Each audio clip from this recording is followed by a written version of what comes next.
अस्सलाम वालेकुम, मेरा नाम है जहाज़ेब हाशमी और ये है मित्सुबिशी इके वैगन एक्स 2019 मॉडल। ये इके वैगन की 4th जनरेशन है जो कि वर्ल्ड वाइड 2019 से आना शुरू हुई है और ये गाड़ी फीचर्स के लिहाज से बहुत ज़्यादा इक्विप्ड है।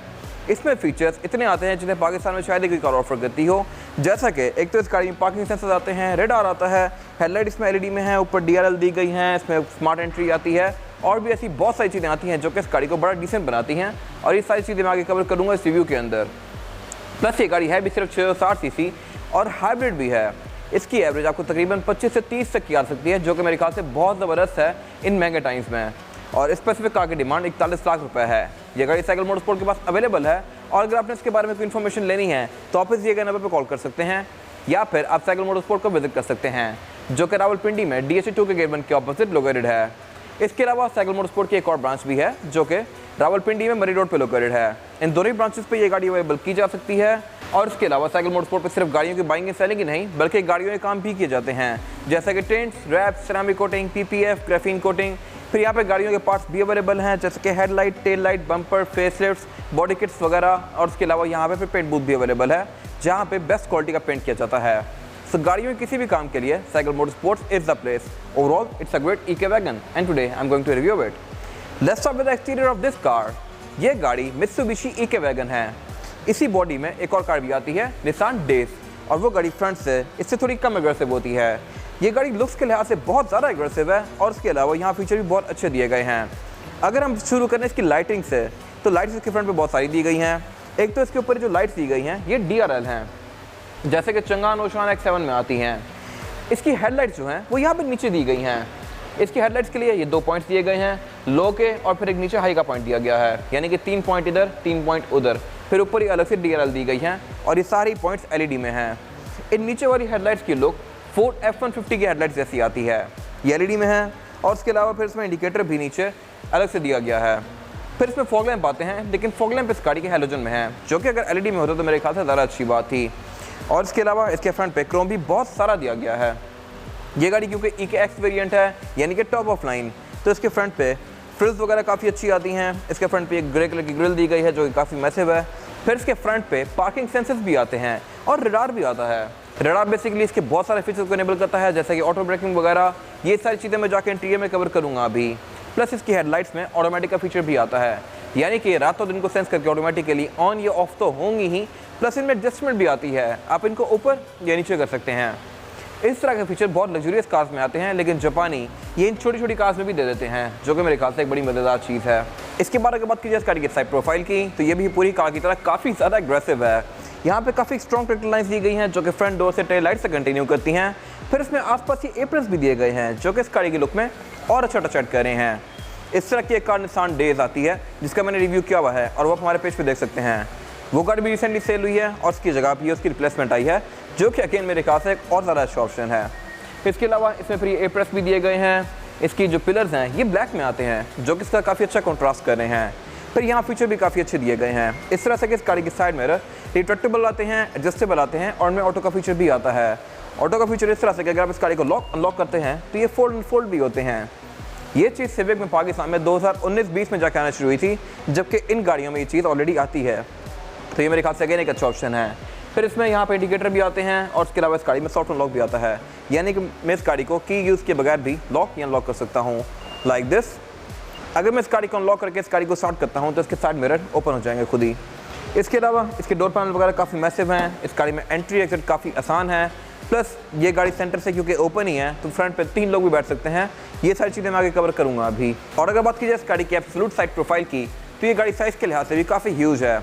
इसमें हेडरूम का भी आपको कोई इशू नहीं होने वाला और लेग रूम का भी। ये गाड़ी कंपैरेटिवली पाकिस्तानी ऑल्टो से साइज़ में भी बड़ी है और फीचर में तो बहुत ज़्यादा इक्विप्ड है ही। इसकी रूफ मेरे हेड के बराबर है, जबकि मोस्टली सेडान कार्स मेरे यहाँ पे आती हैं। इसके अलावा इसके बैक पे एक एरियल एंटीना दिया गया है जो कि थोड़ा सा ऑफ सेट है, थोड़ा साइड पे करके दिया गया है। और इसके अलावा इसमें रेयर विंडोज़ भी प्राइवेसी वाली आती हैं, यानी कि ये थोड़ी टिंटेड हैं as compare to front Windows.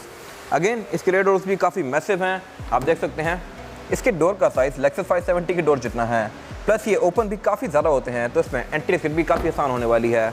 और इसके अलावा इस गाड़ी में रिम भी 15 इंचेस के दिए गए हैं, जो कि साइज़ की कार के लिहाज से एक अच्छी चीज़ है। यूजली 660 सीसी कार्स में रिम 13 या 14 इंचेस के आते हैं, बट इसमें 15 का दिया गया है। ये भी मैं आगे डिस्कस करूँगा अभी। इसके बाद अगर बात की जाए इस गाड़ी की रेड लुक की, तो ये भी पूरी कार की तरह काफ़ी एग्रेसिव है। बैक पे भी फीचर काफ़ी डिसेंट दिए गए हैं, प्लस इस गाड़ी की टेल लाइट्स भी एलईडी में आती हैं। इसकी टेल लाइट डेफिनेटली काफ़ी मैसिव हैं, ऐसी ये टेल लाइट निसान डेज में भी आती हैं। और इसके अलावा इसमें एलईडी बार्स कंटिन्यू करते हैं जो कि इसको अच्छी लुक दे रहे हैं, लेकिन इसमें रिवर्स और इंडिकेटर हेलोजन में आता है।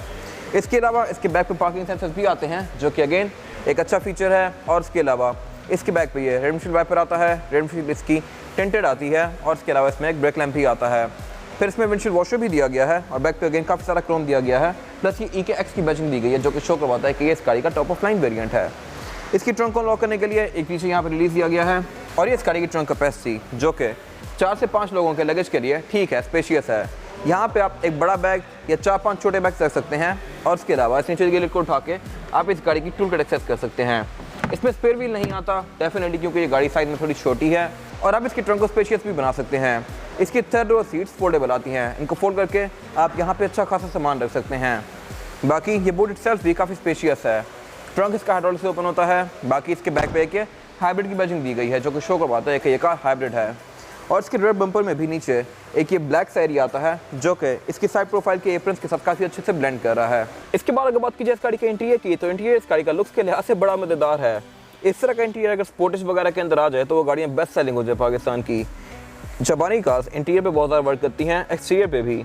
तो मेरे ख्याल से लुक्स के लिहाज से ये गाड़ी बहुत ज़बरदस्त है। इंटीरियर इस गाड़ी का डुअल कॉम्बिनेशन में है, डार्क ब्लू और ब्लैक के। और इसके अलावा इसके इंटीरियर की मोस्टली लुक निसान डेज जैसी है। मैंने इससे पहले निसान डेज का भी रिव्यू किया हुआ है और उसका इंटीरियर भी काफ़ी हद तक ऐसा ही था। उसका रिव्यू अगर आपने देखना है तो आप आई कार्ड में देख सकते हैं। फिलहाल अगर बात कीजिए EK वैगन के इंटीरियर की, तो इसके बहुत सारे डिफरेंट लेवल्स दिए हुए हैं, लेकिन ये सारा ही इंटीरियर मोस्टली चीप प्लास्टिक की फिनिश में है। डेफिनेटली क्योंकि ये गाड़ी इकोनॉमिकल सेक्टर की कार है, इसमें फ्यूल इकॉनमी ही मेन फोकस होता है। इंटीरियर की बिल्ड क्वालिटी पर ज़्यादा फोकस नहीं किया जाता, क्योंकि अगर किया जाए तो इसकी प्राइस काफ़ी ऊपर चली जाएगी। खैर, इसके अलावा अगर बात कीजिए इस गाड़ी का स्टीयरिंग व्हील की, तो स्टीयरिंग व्हील इस गाड़ी का मल्टीमीडिया वाला है। इसके लेफ्ट पे जो कंट्रोल दिए गए हैं, यहाँ से आप इस गाड़ी के MRI डिस्प्ले के बीच में नेविगेट भी कर सकते हैं। प्लस इसके ऊपर यहाँ पे वॉल्यूम अप डाउन करने के, ट्रैक आगे पीछे करने के और बैक वगैरह के बटन दिए गए हैं। इसके अलावा राइट स्पोक पर इसके कॉल अटेंड और कॉल डिक्लाइन करने के कंट्रोल दिए गए हैं। और इसके अलावा एयरबैग भी इस गाड़ी में टोटल 6 आते हैं। एक एयरबैग स्टीयरिंग व्हील में माउंटेड है, एक डैशबोर्ड में, 2 पिलर में और 2 सीट्स के साइड पर। ये चीज़ भी पाकिस्तान में सिर्फ सोनाटा ही ऑफर कर रही है। इसके अलावा अगर बात की जाए इस गाड़ी के मीटर की, तो मीटर इस गाड़ी का नॉर्मल सा है, इस गाड़ी के लिहाज से ठीक है। लेकिन बहुत महंगी गाड़ियाँ पाकिस्तान में, जैसे कि DFS की ग्लोरी 580 प्रो भी देख लें अगर आप, तो उसमें मीटर कुछ इस तरह का आता है। तो उस गाड़ी के लिए ये मेरे ख्याल से एक हैरत अंगेज चीज़ है, लेकिन इस गाड़ी के लिहाज से ये ठीक है। इसमें लेफ्ट पे RPM दिया गया है, राइट पे स्पीडोमीटर दिया गया है और इसकी स्पीड लिमिट 140 तक है, जो कि एक कार हिट कर सकती है। उसके अलावा सेंटर में एक MRI डिस्प्ले दिया गया है जो कि आपको बहुत सारी चीज़ें शो करवाता है यहाँ पे, जैसे कि ट्रिप्स, एवरेज किलोमीटर पर लीटर, ऑडोमीटर। और उसके अलावा फिर यहाँ पे क्लॉक भी शो होती है आपको। प्लस ये मीटर ऑन भी गेज स्वीप के इफेक्ट के साथ होता है। इसके अलावा अगर बात कीजिए इसके मीटर की हाउसिंग की, तो अगेन ये प्लास्टिक में है, लेकिन ये ब्लू और ब्लैक के कॉम्बिनेशन में है। डैशबोर्ड इस गाड़ी का काफ़ी मैसिव है। और इसके अलावा डैशबोर्ड के सेंटर में इसकी मल्टीमीडिया स्क्रीन दी गई है। ये जैपनीज़ में है, लेकिन पैनासोनिक की है। पैनासोनिक की होने की वजह से इसकी क्वालिटी काफ़ी अच्छी होने वाली है, लेकिन क्योंकि ये जैपनीज़ में है तो इसमें नेविगेट करना थोड़ा सा मुश्किल है। बाकी इसी के साथ का बैक पे रियर कैमरा भी आता है, वो भी पैनासोनिक का, और इसकी क्वालिटी काफ़ी अच्छी है जो कि आप देख सकते हैं। इसके अलावा उसमें ब्लूटूथ, USB, ऑक्स वगैरह इस तरह की सारी चीज़ें आती हैं। और उससे नीचे इसके एयर वेंट्स दिए गए हैं। एयर वेंट इस गाड़ी में टोटल 4 ही आते हैं, चारों ही डैशबोर्ड में। फिर उससे नीचे यहाँ पे ये ड्रॉट दी गई है, काफ़ी मैसिव कप होल्डर्स दिए गए हैं। और उसके अलावा इस गाड़ी का क्लाइमेट कंट्रोल भी लुक्स के लिहाज से बड़ा मज़ेदार है। इससे पहले मैंने निसान डेज में ऐसा क्लाइमेट कंट्रोल देखा है, उससे पहले किसी कार में नहीं देखा। आप इसके जिस लेवल पर टैप करेंगे, क्लाइमेट कंट्रोल उसके लिहाज से फैन स्पीड को एडजस्ट करता जाएगा, लाइक दिस। तो ये मेरे ख्याल से मजे की चीज़ है और हर कार में ऐसा ही होना चाहिए। इसके अलावा इस गाड़ी में ड्राइवर और पैसेंजर दोनों की सीट हीटेड आती हैं। फिर इसका इस गाड़ी का गेयर लीवर दिया गया है। इसमें गेयर लीवर डैशबोर्ड में माउंटेड आता है, क्योंकि ट्रांसमिशन इस गाड़ी में CVT आती है। आप इसको P, R, N, D और लोड के बीच में स्विच कर सकते हैं।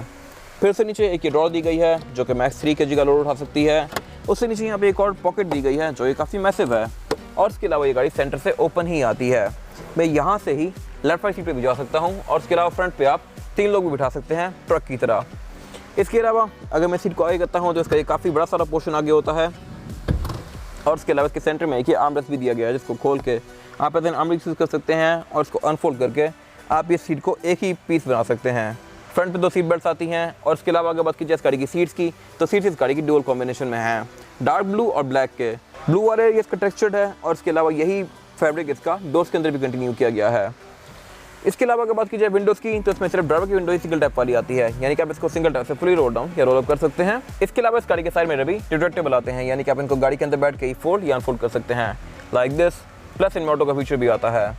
इसके अलावा वैनिटी मिरर इस गाड़ी में ड्राइवर और पैसेंजर दोनों के लिए आते हैं। लाइटिंग में नहीं आती, लेकिन डेफिनेटली 660 सीसी कार्स में आती भी नहीं है। फिर सेंटर में इसकी सीट बेल्ट इंडिकेटर दिया गया है, बाकी यहाँ पे कैमरा लाइट्स दी गई हैं और इसके अलावा यहाँ पे कुछ खास है नहीं।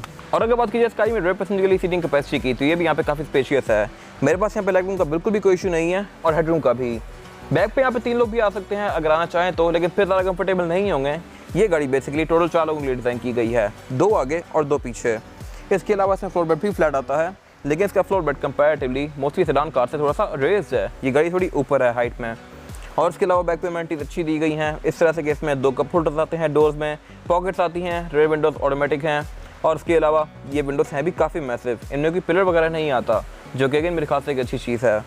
इसके अलावा बैक पे आईसोफिक्स के पोर्ट्स दिए गए हैं, सीट बेल्ट दी गई हैं, यहाँ पे कर्टन एयर बैग्स भी आते हैं। और इसके अलावा आप इसकी रेयर सीट को फोल्ड करके इसकी ट्रंक कैपेसिटी को और भी ज़्यादा खुला बना सकते हैं। फिर यहाँ पे हेडरेस्ट भी दिए गए हैं। ये सारी चीज़ें मेरे केस के रेयर पैसेंजर के एक्सपीरियंस को भी अच्छा बनाती हैं। इसके बाद अगर बात की जाए इसके इंजन की, तो इंजन इस गाड़ी में 660 सीसी आता है, जो कि हाइब्रिड है। एक तो इंजन इटसेल्फ भी 660 है, प्लस इसके साथ भी इलेक्ट्रिक मोटर लगा दी है, तो इसकी एवरेज बहुत अच्छी आएगी। ये गाड़ी आपको 25 से 30 तक की एवरेज दे सकती है, डिपेंडिंग अपॉन ड्राइविंग पैटर्न।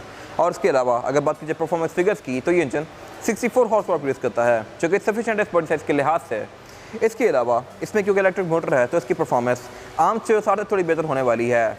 और इसके अलावा ट्रांसमिशन भी इस गाड़ी में CVT आती है, जो कि अगेन मेरे ख्याल से एक अच्छी चीज़ है। CVT transmission by the way Corolla Altis में 2022 में जाके आना शुरू हुई है, जो कि 70 लाख की गाड़ी है। इसमें ये इतना पहले से आ रही है। और इसके अलावा इसके बोनट के अंदर इंसुलेशन दी गई है, और बोनट इस गाड़ी का काफ़ी मिनिएचर सा है। ये ओपन स्टैंड से होता है, और इसमें ABS, traction control, radar, EPS, इस तरह की सारी चीज़ें आती हैं, जो कि इस राइड को अच्छा बनाती हैं। इसके बाद अगर बात कीजिए इस गाड़ी के टायर साइज़ की, तो टायर साइज़ जो आता है EK वैगन में, ये है 165, 55 और 15। इसमें 15 इंच का रिम दिया गया है, जो कि 660 सीसी कार के लिहाज से एक अच्छा रिम है, अच्छा साइज़ है। और इसके अलावा ये रिम डुअल कॉम्बिनेशन में है, एल्यूमिनियम और ग्रे के। और इसके अलावा टायर भी इस गाड़ी में योकोहामा का है, जो कि एक अच्छा टायर है और आपको 20-30 हज़ार किलोमीटर और एक अच्छी राइड प्रोवाइड कर सकता है। ये गाड़ी थोड़ी यूज़ में है, बट स्टिल इसकी टायर की काफ़ी सारी लाइफ पड़ी हुई है अभी। इसके अलावा इस गाड़ी में ABS भी आती है, ट्रैक्शन कंट्रोल भी आता है, जो कि इसकी ड्राइविंग को थोड़ा बेहतर बनाता है। इसके अलावा यहाँ पे कुछ खास है नहीं। ये इस गाड़ी की फिजिकल की है, बैक पे ये ब्लैंक है और फ्रंट पे इसमें मित्सुबिशी का लोगो लॉक और अनलॉक दिया गया है, और नीचे ब्लैंक स्विच है। इस की लुक काफ़ी हद तक निसान GTR की जैसी है, और निसान डेज में भी ऐसी चाबी आती है। ये था आज का रिव्यू। अगर आपको ये रिव्यू पसंद आया तो इस रिव्यू को लाइक कीजिए, मेरे चैनल को सब्सक्राइब कीजिए, और अगर आपके पास गाड़ी से रिलेटेड कोई भी राय है तो उसको कमेंट सेक्शन में शेयर जरूर कीजिएगा, ताकि वो लोग जो गाड़ी लेने वाले हैं वो आपकी राय से फ़ायदा उठा सकें। अपना ख्याल रखिएगा। Thank you.